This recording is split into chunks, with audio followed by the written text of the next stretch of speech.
News news news news কি? News কাকে বলে? একটা কুকুরে মানুষকে কামড় দিছে, এটা নিউজ হতে পারে না, এটা নিউজ নয়। একটা হাতি মানুষকে তাড়াইছে, এটা নিউজ নয়। নিউজ কি? যদি কোনো মানুষ কোনো কুকুরকে কামড়ায়, সেটাকে বলা হয় নিউজ। আবার অর্থাৎ যেটা সচরাচর নয়, উল্টা অস্বাভাবিক, সেগুলোকে মূলত নিউজ বলা হয়। কিন্তু বাস্তবে নিউজটা কি? আমরা যে নিউজ NEWS এই যে নিউজটা বলি, এটার মূল কাহিনীটা কি আছে চলুন একটু মজার চলে দেখে আসি। এই নিউজ শব্দটা কাহিনী হচ্ছে N দিয়ে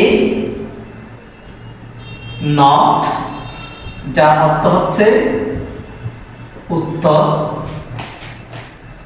ই দিয়ে ইস্ট,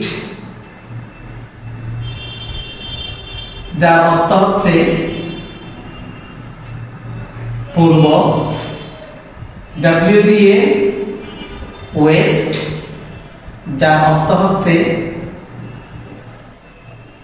পশ্চিম, S দিয়ে সাউথ, যার অর্থ হচ্ছে দক্ষিণ। তার মানে নিউজ কি? N দিয়ে নর্থ, E দিয়ে ইস্ট, W দিয়ে ওয়েস্ট, S দিয়ে সাউথ। তার মানে উত্তর, দক্ষিণ, পূর্ব, পশ্চিম সব দিকের বিষয়, ঘটনা যে শব্দের ভিতর লুকায়িত, তাকে বলা হয় নিউজ। পরিষ্কার? নিউজ মানে উত্তর, দক্ষিণ, পূর্ব, পশ্চিম, উত্তর মেরু, দক্ষিণ মেরু, সব পূর্ব এবং পশ্চিম চতুর্দিকে সংঘটিত ঘটনাগুলো যে শব্দ দ্বারা প্রকাশিত হয়, তাকে বলা হয় নিউজ। আশা করি বুঝতে পেরেছি।